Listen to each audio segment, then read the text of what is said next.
Hi, everyone. Welcome to the Collaborating for First Gen Student Success session of the First Gen Summit. My name is Leanne Lenz. I'm joined here with a colleague, Kara Anderson, who will introduce herself in a moment. But I'm very happy to be here to share on this important topic.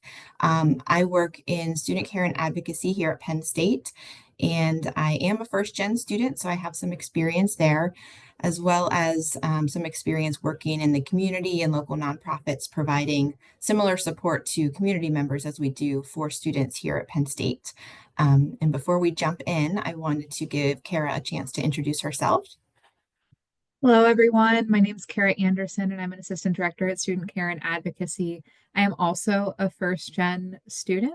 I'm a licensed social worker, and I have experience working in a community nonprofit as well as healthcare prior to being with Student Care and Advocacy. Thank you, Leah. Great. Okay, so we're going to jump in here. What we're going to talk about today is a little bit about what first gen students face as far as challenges and how collaboration can really help student success. So we'll talk a little bit about that, as well as go through a bit of a guide on how to set up successful collaboration. So we'll talk through that a little bit, and you also have a resource worksheet that goes with that we will use when we do our debrief discussion after the session. So understanding first gen challenges, I do want to highlight very briefly that we, of course, know that first gen students also have a lot of strengths. So when we're talking about the challenges, we really want to provide circumstances in which students can thrive on those strengths. So a lot of first gen students do have more work experience, so they kind of have more of that adulting experience, as the kids say these days, as well as resilience. They often take their education more seriously or see it as a little bit more valuable because they know the value in it. And so we want to really tap into that by reducing some of these barriers and challenges. But one of the main challenges is information overload. We know that as a student, a lot of information is coming at students at once. So while there might be many, many resources that can be helpful to them, it's really hard to sift through those resources and identify which ones are going to come in handy for that particular student. They have limited family guidance. So, of course, as a first gen student, a student might not have a lot of information about what it's like to be in college, what opportunities there are for them, and where to go when they need some support. There's often financial strain, so difficulty with paying for tuition and academic expenses, but then also basic needs insecurity.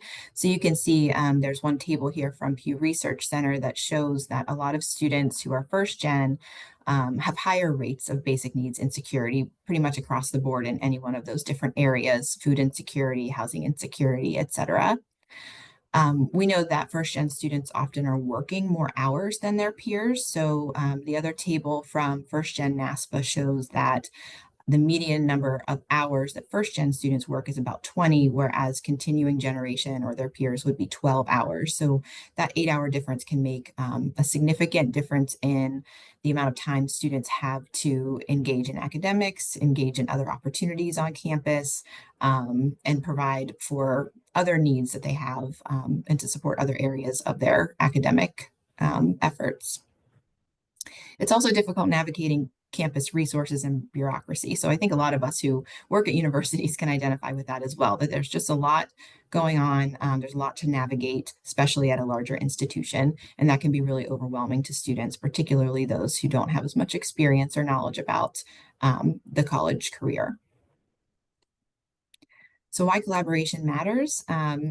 Well, we know that not any one department can meet all student needs. It takes a lot of different people around the table to be able to address the holistic needs of a student. So we want to work together to reduce those barriers to accessing resources, create a holistic network, come up with creative solutions. So we know that, two heads is better than one. So if we're trying to solve a problem, talking to somebody else can be really helpful. And particularly if we have a lot of people around a table that have variety in their background and experiences and different ways of thinking and different ways of identifying resources, we're really going to be able to come up with the most creative solutions to help students and whatever issues that they're facing. We also want to improve efficiency for students and for the institution. So we want to maximize the resources, avoid duplication of services. So both for the student when they're seeking support and just knowing that at the university or within the network, we want to be able to tap into the expertise of individuals without providing duplicates. And all of this together really can help strengthen a sense of belonging for the student. So creating that safety net, if a student knows that you as a helper can just call up a colleague in the community and connect them and provide a warm handoff, it really helps the student to feel that they belong, that there's not just one person, but a community that's supporting them in their efforts. So this kind of rolls us into the worksheet and the steps that we laid out as far as identifying partners and moving forward with collaboration. So in step one of your worksheet, you'll see identifying potential partners. And so we want to really think about what areas do we as our own organization or unit or ourselves as individuals, where are we struggling to provide support? What are some of those blind spots, as we could say? So if we're thinking about an area where it comes up in conversations with students a lot, but we don't actually have the expertise there. So for me, I know that a lot of times with international students, they might face issues related to sponsorship, to their visas. I am not the person to answer questions about those sorts of things. It is a struggle for me. And so when I look to my network of collaborators, I'm definitely going to go to somebody who has expertise in that, like Penn State Global. Um, and I want to also talk about the organizations that align with your mission. So something that's really cool about today and about the First Gen Summit is that we are surrounded by people right now in this on this day where everybody here shares a mission, which is to support first gen students. So that's not our only mission, but there's overlap for all of us who are here at the summit today who are providing support to first gen students. So today would be a great day to start building those collaborations by connecting with some of your colleagues here. But I also wanted to just give a really quick example that we can carry through the presentation here as well. That is our basic needs collaborative. So one collaborative group that we coordinate through student care and advocacy is the Basic Needs Collaborative Council. And that council is consisting of a lot of different organizations. So when we identify potential partners, we're looking at these campus resources, local nonprofits, student organizations. And while they might be very different from your organization, there's just that one piece that overlaps that makes it really valuable. So our basic needs collaborative, things that come to mind like the Lions Pantry or other food pantries or organizations that provide rental assistance, those are kind of no-brainers that we want to collaborate with and we want to connect with. But then there are also some other organizations such as the student government, the Office of Physical Plant, Student Affairs, Communications, and Marketing. All of those organizations also can support our efforts and weren't necessarily those that jump top of mind, but end up putting us in a position where we can collaborate most effectively. So one of the efforts that came out of that organization and that collaborative group was something through the student UPUA, the student government, had some ideas about providing period products to students across the university as a basic need and making them free. And we were able to make that happen through collaboration with folks from Office of Physical Plant, through marketing communications, who were able to put out more information about that program happening. And none of that would have been possible if we hadn't all been sitting at a table talking about that idea and where each of us could provide a resource to support that. And so now when you enter a bathroom on campus, most of them have these free products for students, and it's a really cool effort that came out of this collaborative. Step two, and I'm going to pass it on to Kara here briefly. I know we're on a tight schedule, so we'll keep moving. Step two would be making those first connections. So you've thought about who aligns with your mission, you've thought about your blind spots, you've thought about other departments or units or organizations that might be able to help. So what do you do to make those connections? Well, one thing that we like to do in our office is just connect with those organizations at a staff meeting, invite them to share a little bit more about what they have to offer, as well as share with them what we have to offer. So we might invite them to a staff meeting, give them a tour, and do the same with another organization. Of course, we can always pick up the phone and call somebody that's old school but effective. We can volunteer or attend an event. So we learned a lot about the Lions Pantry this year, which of course we already knew much about the Lions Pantry from our office, but being there and volunteering to provide the service really added some additional context that we couldn't possibly know about their operations, about the student experience there. So just being more involved and adding that context can really help a collaborative relationship. We also, because we collaborate with the local hospitals, have had tours of their facilities to, again, get a better understanding of the context and the experience that a student might be having there, as well as build those relationships with those who work there. So additionally, we want to tap into any existing coalitions or collaboratives. So I mentioned the Basic Needs Collaborative, but if there's something that you're working on that's more aligned with the work that you do, if there are others that you can bring around the table to have a monthly meeting or quarterly meeting just to touch base and see how you can support each other is a great way to build collaborations and really tapping into your network. So many times I have faced an issue and then thought, you know what, 7 years ago, I worked with a person in a different organization and they were really helpful with this topic. I'm going to go ahead and reach back out to that person and see how they can help. And that first contact might not be the answer to the problem that you're having or the problem you're trying to solve, but eventually reaching out to those, maybe get connected to somebody else and build a collaboration that way. And then email introductions and warm handoffs. If you do have a colleague, friend of a friend, don't worry about, don't be afraid to reach out to a colleague and say, hey, I think you might know somebody who can help me with this, and see if they're willing to do a warm handoff. And I'm always appreciative of those who can do that and always happy to do that for others as well. And I think it really helps to build connections. And I'm going to pass it over to Kara. Great. Thanks, Leanne. So after you've established that first connection, we want to make sure that we're entering these conversations with meaning and intent to make sure that the conversation is going to be beneficial for both parties. So one of the things that you want to do is identify collaborative opportunities. So what things do we have in common? Where do our missions align? What resources already exist between the two entities? And what are our strengths as partners? To look at some of this before you go into the conversation, you can look at any existing assessment data. You can talk about case trends, referral patterns. So, what are they seeing? Are there any gaps that they are having within their organization that might align with things that you're seeing with our students? And what strengths exist between the two groups? So, are we already doing something well that might be able to complement what you are looking to achieve? Most importantly, we don't want to duplicate efforts. And Leanne spoke to this earlier.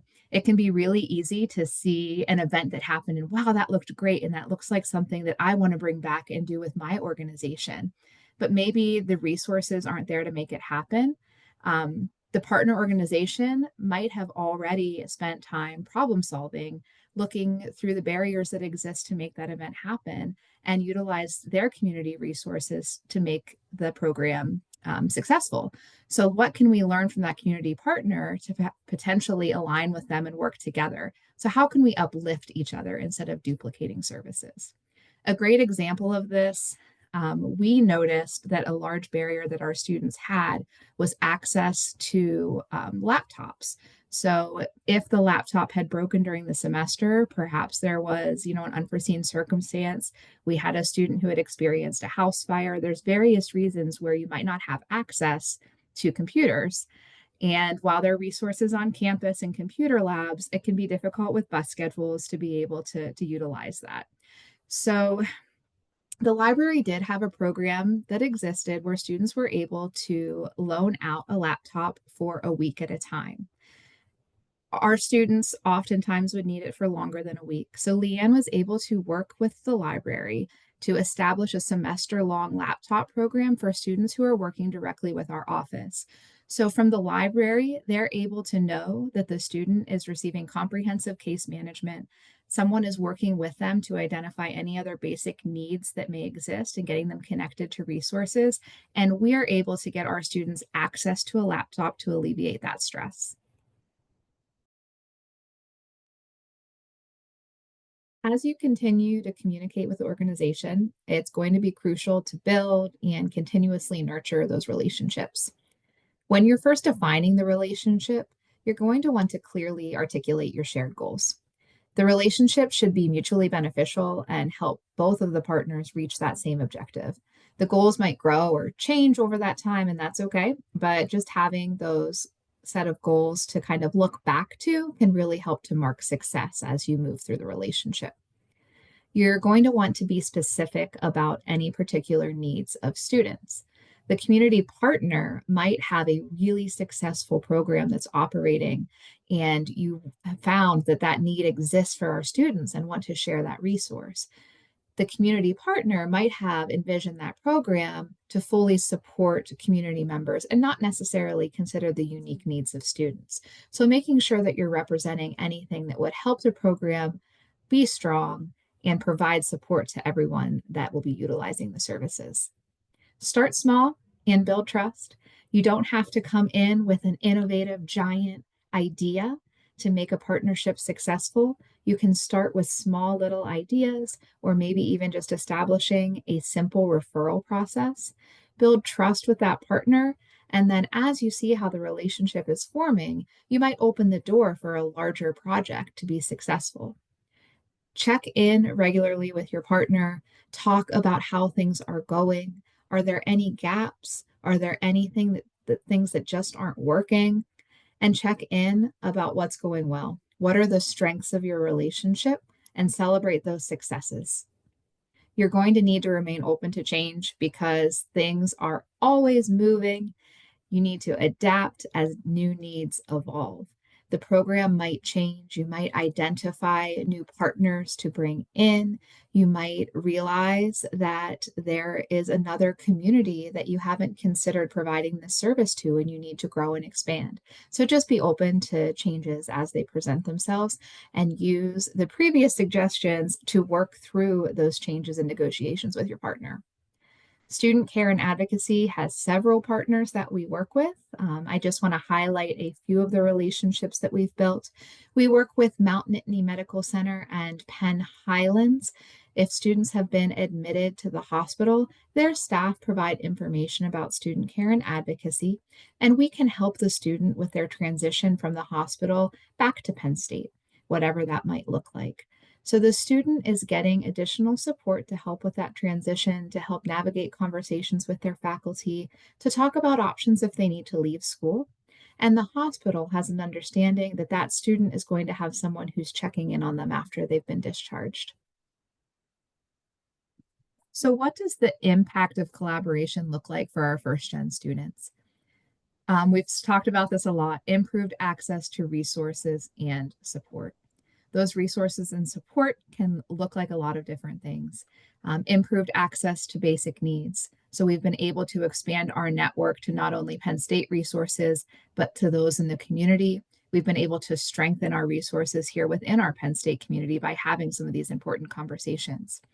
We've been able to improve access to mental health services by having a quick referral system with the counseling and psychological services and community partners with mental health, by establishing some relationships with State College Police Department, the Center for Community Resources, and our local hospitals. We've been able to provide follow-up support for students who are experiencing mental health concerns. We have connections and contacts across the academic units to help students navigate some difficult conversations with faculty members. We can provide referrals to academic coaching, Penn State learning, tutoring resources, and help students understand their access to accommodations. By expanding our networks throughout the community, we've been able to provide connections for jobs, internships, and network opportunities where students might not previously have access to some of those community resources and organizations. And overall, we're able to build a sense of belonging and community when we can tie together all of these holistic pieces and really look at the whole person to understand their needs. We can help better tie students to their communities. So I'd like to share a couple of student success stories. So we'll start with Bailey. So Bailey is a first generation college student. Bailey was navigating the challenges of higher education largely on their own. When a minor car accident led to unexpected medical bills and vehicle repairs, they quickly fell behind on rent and faced the threat of eviction. Seeking help, Bailey turned to student care and advocacy, which mobilized a network of campus and community partners to provide comprehensive support. Through SCA's partnership with the Office of Student Aid, emergency funds were seamlessly issued directly to Bailey's bank account, ensuring they could cover rent and avoid eviction. Recognizing additional challenges, SCA referred Bailey to the State College Food Bank, helping reduce grocery expenses and improve their family's nutrition.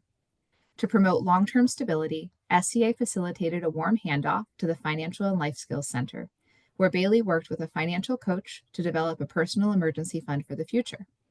This collaboration not only addressed Bailey's immediate crisis, but also empowered them with resources and skills for long-term financial security, demonstrating the power of collective support in student success. So we have stories like Bailey coming through our office every day, and we are so happy to be able to connect students with all of these different resources across campus.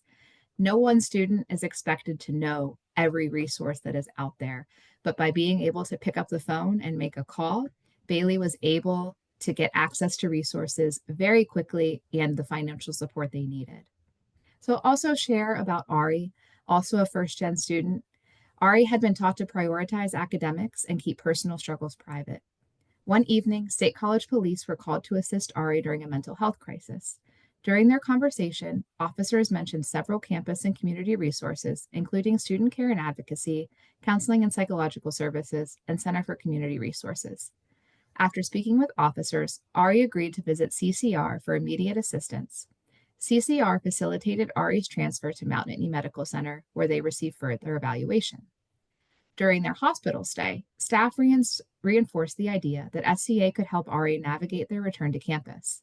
By the time Ari was ready for discharge, the hospital social worker had already contacted SCA on their behalf, requesting faculty notifications to help manage their academic responsibilities.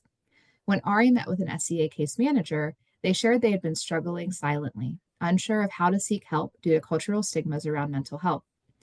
SCA case manager called CAPS with Ari to schedule a screening visit for services. Ari shared their primary source of stress was the pressure to succeed in their coursework without falling behind. SCA connected Ari with academic coaching at Penn State Learning. They were also referred to student disability resources to explore potential academic accommodation. To ensure a smooth transition back to classes, SCA worked directly with Ari to communicate with faculty. Through this collaboration, Ari not only received the assistance they needed to recover academically, but long-term supports to manage mental health.